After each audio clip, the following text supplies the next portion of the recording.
Have you ever looked at a dollar bill and wondered what truly gives it value? Today it is fundamentally an act of collective faith. Faith in the government that issues it and the stability of the economy it represents. But it wasn't always this way. For centuries, money was not just paper. It was a promise, a claim check for something tangible, solid, and universally valued. Gold. The story of why that connection was severed isn't just a dry chapter in an economics textbook. It's a gripping financial drama, a tale of panic, power, and a global system pushed to its absolute breaking point. Understanding this shift is the key to understanding the very nature of the money in your wallet and the hidden economics that shape our world. The gold standard, in its simplest form, was a system where a nation's currency was directly tied to a fixed amount of gold. The government guaranteed that it would redeem its paper money for its equivalent value in physical gold upon demand. This system had powerful appeal. It enforced discipline.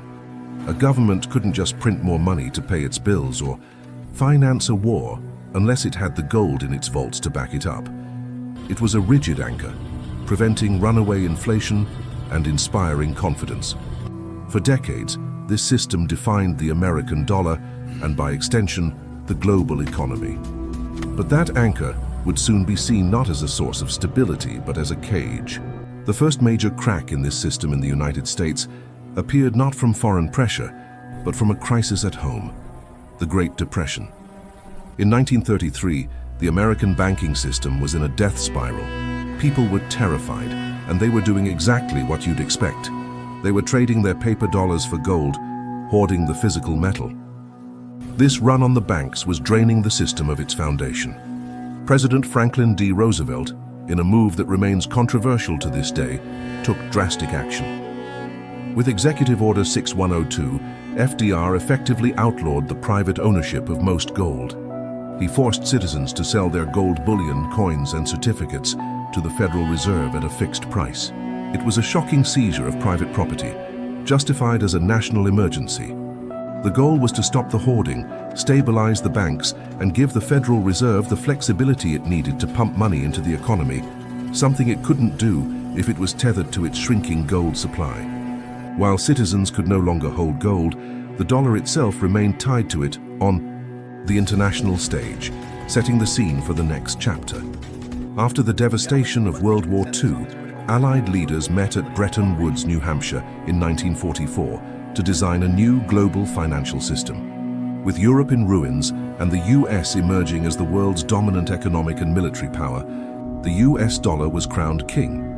The Bretton Woods system established the dollar as the world's primary reserve currency.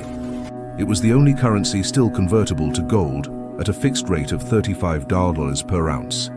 Other major currencies, like the British pound, the French franc, and the German mark, were then pegged to the dollar. This system created stability and fueled a massive post-war economic boom. But it also contained a fatal flaw, a built-in contradiction known as the Triffin dilemma. The world needed more and more US dollars to function as global grease for trade and finance. However, the US only had a limited supply of gold. To supply the world with the dollars it craved, the US had to run persistent trade deficits, sending more dollars abroad than it took in. As the number of dollars held overseas ballooned, they vastly outnumbered the actual gold sitting in US vaults. Eventually, foreign nations would realize that the US promise to convert those dollars to gold at $35 an ounce was a bluff. There simply wasn't enough gold to honor all the claims. That day of reckoning arrived in the 1960s. The US was spending vast sums of money, both on the Vietnam War and on domestic Great Society programs. It was financing this spending by printing money, leading to inflation and devaluing the dollar. Other countries, particularly France under President Charles de Gaulle, grew suspicious. They saw the US exporting its inflation and paying for its deficits with paper dollars that were losing value. De Gaulle accused the US of exorbitant privilege and began a campaign to repatriate France's dollar reserves, sending warships to New York Harbor to collect the physical gold it was owed. Other nations followed suit. The run on the bank that FDR had feared domestically in 1933 was now happening on a global scale. The US gold reserves were hemorrhaging. The $35 peg was becoming impossible to defend. The system was about to implode. The climax came on August 15, 1971. President Richard Nixon, facing a dwindling gold supply and a full-blown currency crisis, went on national television and delivered what became known as the Nixon shock. He announced he was temporarily suspending the convertibility of the dollar into gold. This temporary measure, of course, became permanent. In that single move, Nixon unilaterally tore up the rules of the Bretton Woods system. He closed the gold window, severing the dollar's final link to gold. Why? It was an act of pure self-preservation. The US was effectively defaulting on its promise. It had to choose between protecting its remaining gold reserves or honoring a peg that would bankrupt the nation. It chose to save itself. This act plunged the world into a new, uncertain era, the era of fiat currency. For the first time in history, all of the world's money was backed by nothing but government decree and public trust. The value of money was now determined by supply and demand in floating exchange markets. The removal of gold wasn't just a technical adjustment, it was a fundamental transfer of power. It unshackled governments and central banks, giving them the flexibility to print money at will, to manage economic cycles through monetary policy, and to finance massive deficits without the hard discipline of a gold backing. This is the source of the modern debate. Some experts argue this was a necessary liberation, allowing for the economic growth and crisis management tools we rely on today.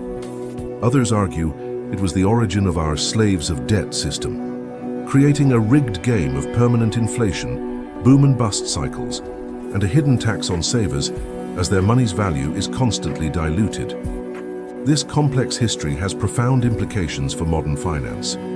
As this information is provided for educational and historical context, it's essential to consult with qualified financial professionals before making any investment decisions based on these events.